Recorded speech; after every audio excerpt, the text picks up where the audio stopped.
Hoy vamos a hablar del hueso temporal, ¿sí? Me han pedido muchísimo, con esto ya, con este hueso vamos a estar cerrando lo que va a ser huesos del cráneo. No me detengo en los huesos que son sencillos o que por lo menos no van a generarle ningún tipo de molestia o escozor a ustedes. Bien, hay que aclarar ciertas cuestiones sobre este hueso antes que nada. Esto es de manera didáctica, es decir, que voy a explicarles, ¿sí?, parte por parte este hueso, ¿sí?, para que se entienda antes de describirlo. Tenemos que pensar o verlo, ¿sí?, como si fuera una L, ¿sí?, pero inclinada o oblicua, más específicamente. Tenemos una porción vertical, ¿sí?, que es la escama, y tenemos una porción horizontal que es oblicua, ¿sí?, de lateral a medial, ¿sí?, y de atrás hacia adelante, de posterior a ventral, que es el peñasco. ¿Bien? Tenemos que verlo así, como si fuera esto, el hueso temporal. Y el occipital, ¿se acuerdan que también tenía forma de L? Bueno, estamos cerrando la bóveda craneana. Ahora voy a pasar a explicarlo. Este es un hueso medio que se encuentra en la parte lateral, lateromedial del cráneo, cerrándola, articulado por detrás con el hueso occipital, por delante con el hueso malar, con el ala mayor del efenoides, ¿sí?, con el hueso parietal por arriba y hacia adelante con el efenoides, ¿sí? Ya lo dije. Su ubicación es la porción escamosa de manera vertical, ¿sí?, y la apófisis estiloides hacia abajo, y el proceso que sale de la escama, que es el proceso cigomático o apófisis cigomática, hacia adelante. La descripción de este hueso lo vamos a tratar de la misma manera que tratamos el occipital, es decir, que tiene una cara endocraniana y una cara exocraniana, ¿sí? Bueno, presenta para su estudio una porción vertical o escama, una porción petrosa, ¿sí?, y una porción timpánica, ¿sí? Bien, vamos por la parte. Yo en la pizarra ya describí o grafiqué, esquematicé este hueso como para que ustedes lo entendieran, ¿sí? Probablemente puede llegar a resultar un poco complicado el peñasco, pero no hay que asustarse y hay que ponerle mucha garra, mucha imaginación a este hueso, ¿sí? Bien, en la porción o cara endocraniana, ¿sí?, yo voy a tener esto, lo que sería el peñasco, pero no lo voy a ver a todo el peñasco, ¿sí? Voy a ver desde adentro su cara antero superior y su cara postero superior con sus tres bordes: el borde superior, el borde anterior y el borde posterior, ¿sí? Ahora, para describirlo a este peñasco hay que imaginarlo como si fuera una pirámide prismática cuadrangular con el vértice truncado. ¿Qué quiere decir esto? Si yo me imagino una pirámide, tiene 4 caras, ¿sí? Tiene una base y tiene un vértice. Al vértice lo voy a arrancar, lo voy a cortar y me va a quedar una pirámide como si no tuviera punta. ¿Bien? Genial. Ahora, la voy a truncar y la voy a poner oblicua a la pirámide, ¿sí? Donde debería de estar el vértice, va a ir orientado hacia el cuerpo del efenoides, ¿sí? Y hacia afuera, donde estaría la base, va a nacer el proceso escamoso o la porción vertical del hueso temporal. Bien, habiendo entendido esto, ¿sí?, paso al dibujo de la descripción para que se orienten, que es una pirámide cuadrangular de vértice truncado oblicua, de atrás hacia adelante, ¿sí?, y de lateral a medial, ambas dos, ¿sí? Si estuvieran en mi cráneo, estarían orientados así los dos peñascos o porciones petrosas. Bien, acá lo grafiqué como si yo lo estuviera mirando en una vista superior. Estoy viendo la base de la pirámide con sus bordes, ¿sí?, y el vértice que no es más vértice. Bien, entonces acá lo voy a orientar como si estuviera en el cráneo. Entonces, tenemos un borde anterior, ¿sí?, un borde posterior, un borde superior y un borde inferior, que no lo grafiqué. Ahora, ahí está, un borde inferior. Vamos a tener caras, dos superiores y dos inferiores. Las superiores son endocranianas y las inferiores son exocranianas, ¿sí? Entonces, tengo la anterosuperior, que sería esta, la posterosuperior, la posteroinferior y la anteroinferior. De esos bordes, del borde anterior, yo voy a tener la formación por la articulación de los dos huesos del esfenoides con el borde anterior de la porción petrosa, el agujero rasgado anterior que pasa una vena,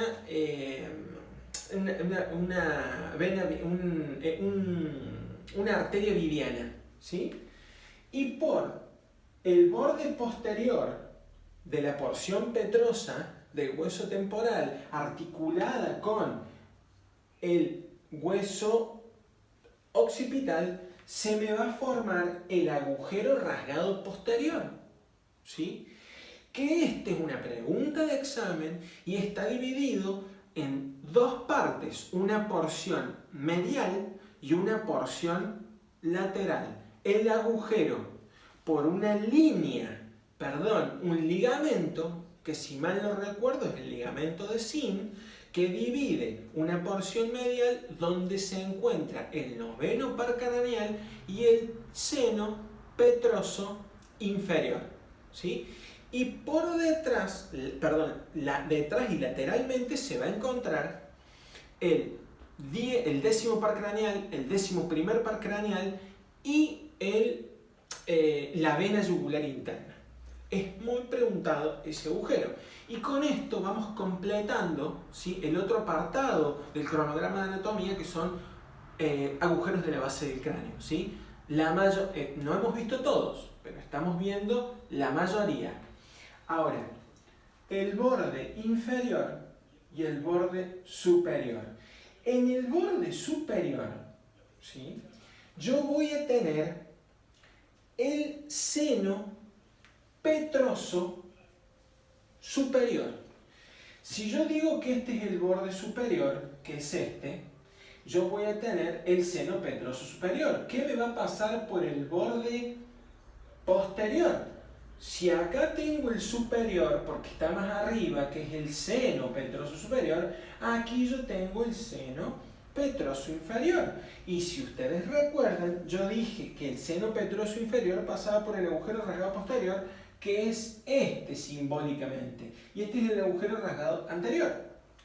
Bien, ahora vamos a sus caras, a las caras de la porción petrosa, pero dijimos que íbamos a ver las endocranianas, que son dos. Es decir, la cara antero-superior, que es esta, y la cara postero-superior.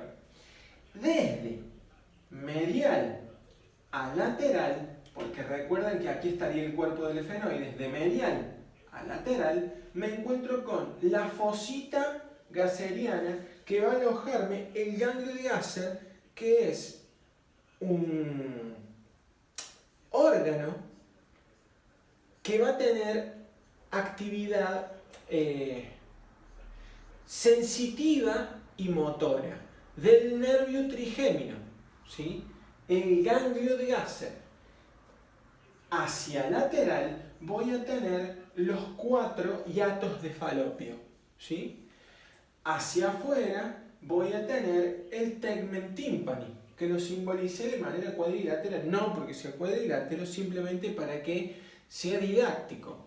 Y hacia afuera tengo la eminencia arcuata. Bien. Con eso se termina la cara anterosuperior. La cara posterosuperior, desde medial a lateral, se encuentra el conducto auditivo interno, que es pregunta de examen que pasa el séptimo par craneal, el 7 bis, o intermediario de Wilson, creo que no se llama más así, y el octavo par craneal, que es el auditivo, ¿sí? Por eso el conducto auditivo interno. Hacia afuera, lateralmente hacia afuera, se encuentra la fosita subarcuata, y hacia afuera voy a tener la fosita ungueal. ¿Por qué se le dice así? Porque tenía forma de uña, ¿sí? Nada más. Entre la cara anterosuperior y la posterosuperior, recuerden que estaba en el borde superior, repito, el seno petroso superior, que es este. ¿Bien? Hacia afuera voy a tener la porción escamosa, ¿sí? En su cara endocraniana, que el único accidente de importancia es que ahí deja la impronta el nacimiento de la arteria meningia media, ¿sí? Que yo la describí en otro hueso, ¿sí? Y también formaría parte de lo que me va a dejar la impronta en todo su árbol, en todo su desarrollo, en la cara endocraniana del hueso parietal, ¿sí? Bien, y por detrás, en el borde posterior, en la parte posterior de la escama, ¿sí? De la cara endocraniana, voy a tener el seno petroso lateral. Si ustedes se imaginan los senos, teníamos el seno venoso longitudinal superior, ¿sí? Los senos transversales en la prensa de aerófilo, ¿sí? Después tenemos el seno petroso superior, el seno petroso inferior y el seno petroso lateral. Eso es para recordar a la hora que estudiemos, ¿sí? El drenaje venoso del sistema nervioso central. ¿Bien? Muy importante, ¿sí? Ahora estamos dando como piezas de un rompecabezas que van a servir a la hora de articular todo cráneo. ¿Bien? Con esto acabamos de describir toda la cara endocraniana, ¿sí? De el hueso temporal. ¿Bien? Ahora pasamos a la cara exocraniana. ¿Bien? Me va a presentar una porción mastoidea, que es esta, ¿sí? Una porción escamosa, que es la otra cara de esta porción que veníamos viendo, ¿sí? Y vamos a tener el hueso timpanal y bueno, y la apófisis cigomática, que es una prolongación o una, si se quiere, dependencia de la porción escamosa. ¿Bien? Bueno, describimos la cara exocraniana. ¿Bien? En la apófisis, de atrás hacia adelante, tenemos la apófisis mastoide, donde se inserta el esternocleidomastoideo. También se inserta el complexo mayor, el esplenio. Si recuerdan, hacia atrás se va a articular con el hueso occipital. Por ende, la cara posterior o exocraniana en el hueso occipital tenía en las inserciones por arriba de la línea semicircular superior y la línea semicircular inferior. Entonces estaríamos engarzando los conceptos del hueso temporal con el hueso occipital que cierra la bóveda craneana. ¿Bien? Entonces en la apófisis mastoide se inserta en la cara lateral se inserta el esternocleidomastoideo, entre otros, pero es el más importante. Esternocleidomastoideo. En el esternón, en la clavícula y en la apófisis mastoides. Es este músculo que se ve aquí. ¿Bien? Ahora, hacia adelante tenemos la apófisis estiloide.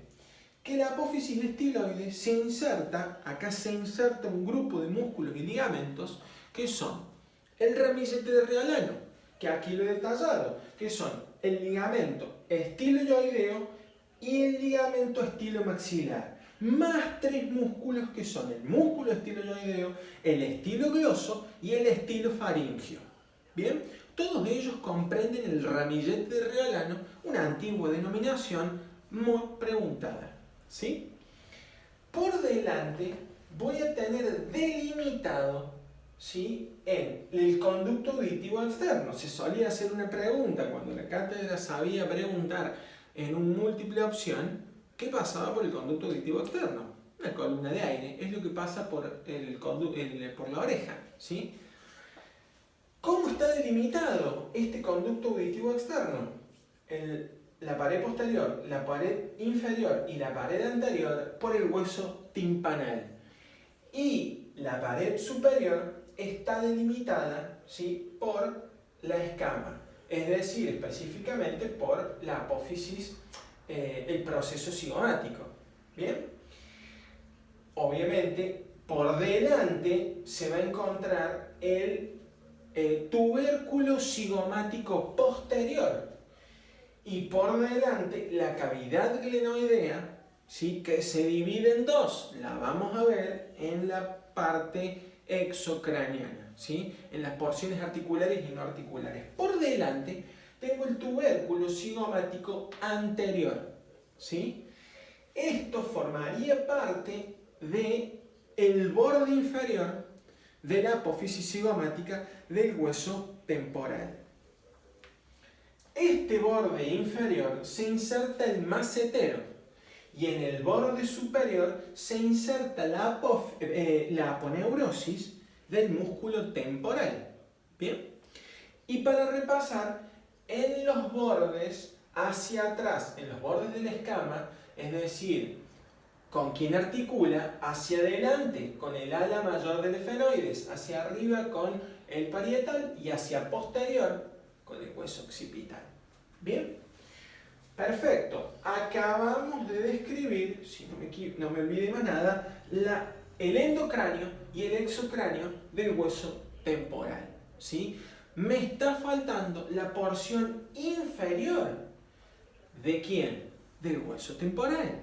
Es decir, parte del peñasco y parte, ¿sí?, de la escama, del borde o de la cara inferior de la escama, si se quiere. No se la toma como un borde, perdón, como una cara. Pero bueno, depende de la literatura que uno lea. ¿Sí? En la cara exocraniana o inferior del hueso temporal, vamos a ver las dos caras, la anteroinferior y la posteroinferior del peñasco. Esto representaría el peñasco. ¿Bien? Y la línea de puntos sería el borde inferior del mismo. En la cara anteroinferior no hay ninguna particularidad. En cambio, en la cara posterior, desde lateral a medial, presenta la apófisis mastoidea, ¿sí?, y hacia atrás presenta la ranura digástrica, por donde se inserta el músculo digástrico, que es un músculo suprayoideo, de la región anterolateral del cuello. ¿Sí? Hacia afuera tenemos la ranura para la arteria occipital. Hacia adelante tenemos el agujero estilomastoideo. Se llama estilomastoideo porque está entre la apófisis estiloide, ¿sí?, y la apófisis mastoides. ¿Bien? ¿Qué emerge del agujero estilomastoideo? El séptimo par craneal, como está descrito. Hacia adelante tenemos la fosa yugular, ¿sí?, y un poquito más adelante la apófisis estiloide, que ya la habíamos descrito en la carexocraniana, porque la vemos de lateral, en una vista lateral. Bueno, aquí la veo en una vista inferior. Las dos están pintadas de azul.